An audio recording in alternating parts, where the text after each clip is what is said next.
So, Philippine Independence Day muli ngayong araw.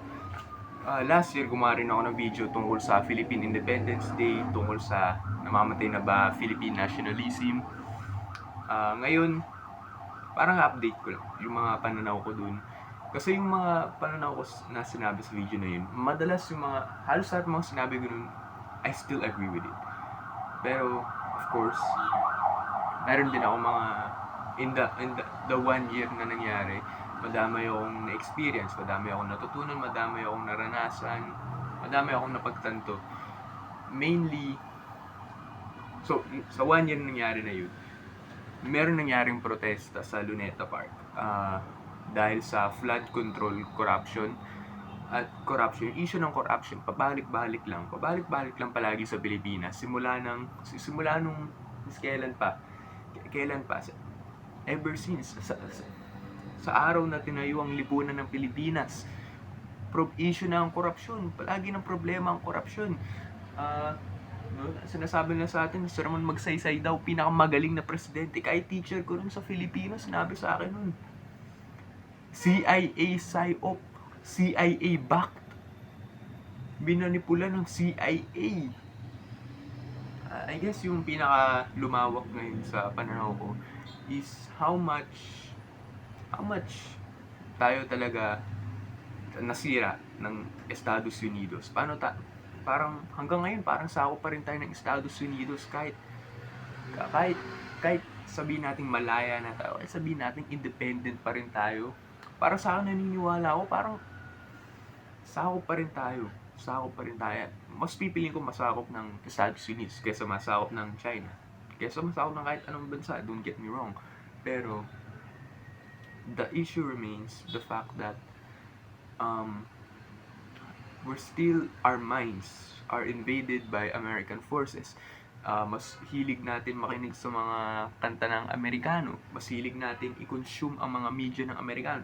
Tingnan mo paano ako magsalita, pabalik-balik ko English Tagalog kasi mas nasanay na ako mas nanonood na ako ng mga English na media kasi parang kinondisyon tayo na kapag gawa ng Pinoy medyo bulokski yan, medyo pangit yan, pero gawa ng ibang bansa, Japan, America, Britain, yan, mga dekalidad yung mga yan, gago,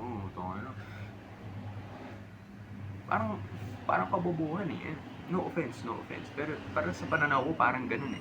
Pero mahirap rin kasi sabihin ko yung mga salitang ganun eh. Hindi, bato ko lang yung salitang, hindi, kabobohan lang yan, hindi yung totoo. Kasi there is actual merit, there's actual belief as to why one would say that. Because pwede mo sabihin, hindi, maganda yung mga produkto ng mga Pinoy. And totoo naman, tignan mo, sa mga sapatos pa lang, Marikina ba? Madaming sapatos, nakalimutan ko na. Marikina Shoemaker. Madaming sapatosan dito sa Pilipinas. Dito ginagawa at magaganda. Di kalidad. Pero, alam mo ba kung ano yung mga yun? Madami sa atin, hindi natin alam yung mga produktong ginagawa dito sa Pilipinas, kundi yung mga basic lang, baka ube, ano ba, kanin, mga durian, mga saba, mga saging. Oo, pare. Parang we are colonizing ourselves. Parang sinasakop na nga tayo, kino-colonize na nga tayo ng mga iba't ibang bansa. Parang binibigay pa natin yung parang sinasabi pa natin, sige, sakupin niyo na kami, igulong niyo na kami, lagay niyo na kami sa mga kadena, sige, kayo na panalo. Ano ba yan? Parang doon ako medyo mas naiinis. Parang doon ako medyo mas naiirita. Pero can you blame the Filipino people? Mabibintang mo ba sila? It's hard, you know. Tignan ko Instagram ko, tignan ko YouTube ko, halos lahat sinasabi, mga Pilipino nagsabi, di raw maganda Pilipinas. And some of them are kind of, ayoko sabihin to, but they're kind of right.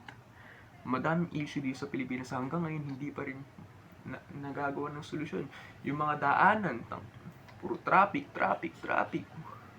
LRT, actually okay naman LRT tsaka MRT. I mean, para sa akin, nasakyan ko naman, okay lang naman. Pero, still, yung public transportation dito sa Pilipinas, yung EDSA carousel maganda, yung mga train, okay naman. Pero, I mean, para sa akin, sa pananaw ko, okay naman. Pero, yun nga, ang daming tao, yung congestion. Simply put, kung inayos lang nila, kapag sabihin natin, yung subway parang maganda yun na proyekto, tingin ko mas mababa yung congestion sa mga MRT, LRT. Second, yung mga jeep, okay, I love the jeepney. The jeepney is one of the most important pieces of Filipino culture and Filipino transportation. Pero, there are parts of it na, let's say, masyadong dangerous minsan. Yun nga, yung pintuan nasa likod.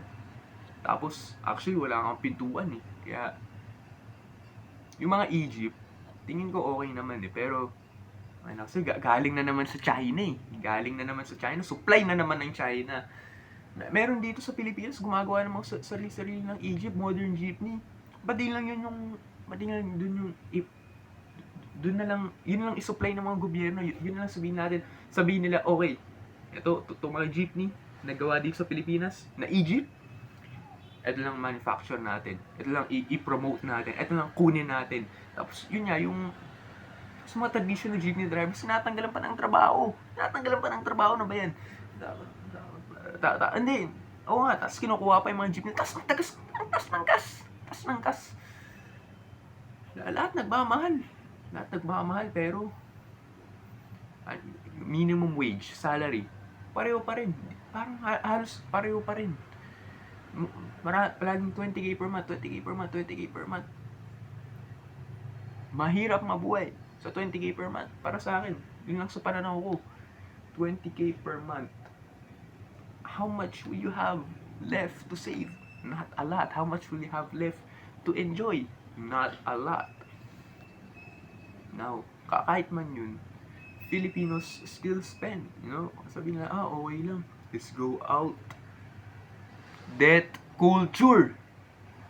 Palagi mga Pilipino mahilig sa utang ng utang, kahit gobyerno, utang ng utang.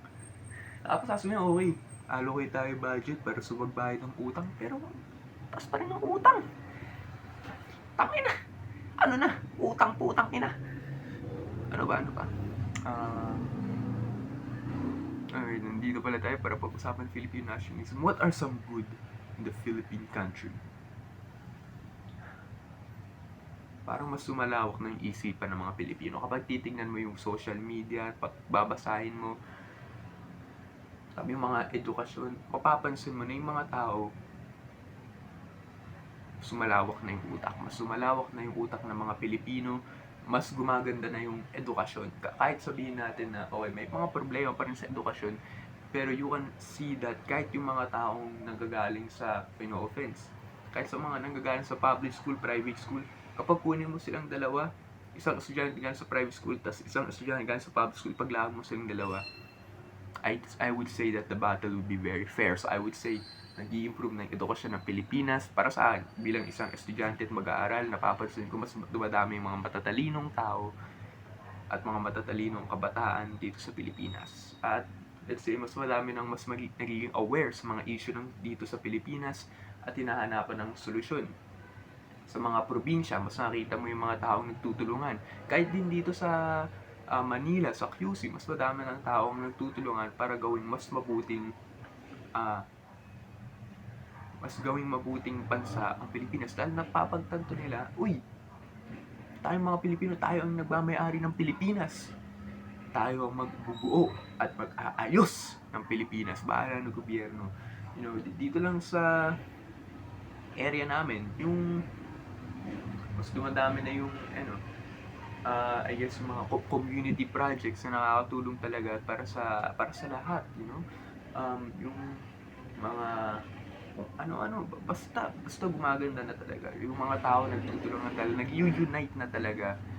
Of course, may mga issue pa rin minsan, pero may mga side pa rin, mga Duterte ako, hindi, Dilawan ako, hindi, ganito ako. Pero, for me, the most important thing is unity. The most important is to unite, and we're seeing this much, much more with Filipinos willing to unite, willing to work together. Now, there's another problem. Fuck r/Philippines.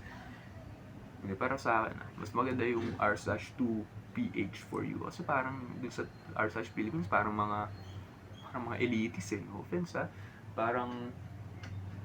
Basta parang mga elitist, tingin nila matataas sila. Uy, mas mataas kami. Uy, putang ina kasi nag-aral kami, ganito, ganyan. The true sign of intelligence is not a man who brags about intelligence, but a person who actually uses their intelligence for good use. Remember that. Again, opinion ko lang yun. And Philippine Independence Day, very good. Ano pwede natin gawin? First of all, promote Filipino products. Promote more and more Filipino-made products. Promote an economy run by Filipinos and made by Filipinos. Bought by Filipinos, made by Filipinos, run by Filipinos. O pwede, made by Filipinos, bought by other countries. So we have to improve our exports, our own resources. We have to promote it, promote. Okay? At saka, yung edukasyon, umaayos, gumaganda. I think, in 10 years, Philippines can be very good. Yung subway projects, sa madaming proyekto na parang makakabuti yata. You have to promote more events in the Philippines. Also, sa naalala ko yung baseball team ata nanalo sa Asian Games o SEA Games o Asian Games, hindi ko maalala, yung Pilipinas. Kaya, and then, kailangan natin mas mag-promote ng iba't ibang sports, di lang puro basketball, soccer, baseball, promote naman natin yung mga yun, no? Gotta do that, okay? Yun lang. Thank you for watching this video. Have a wonderful day. Good night.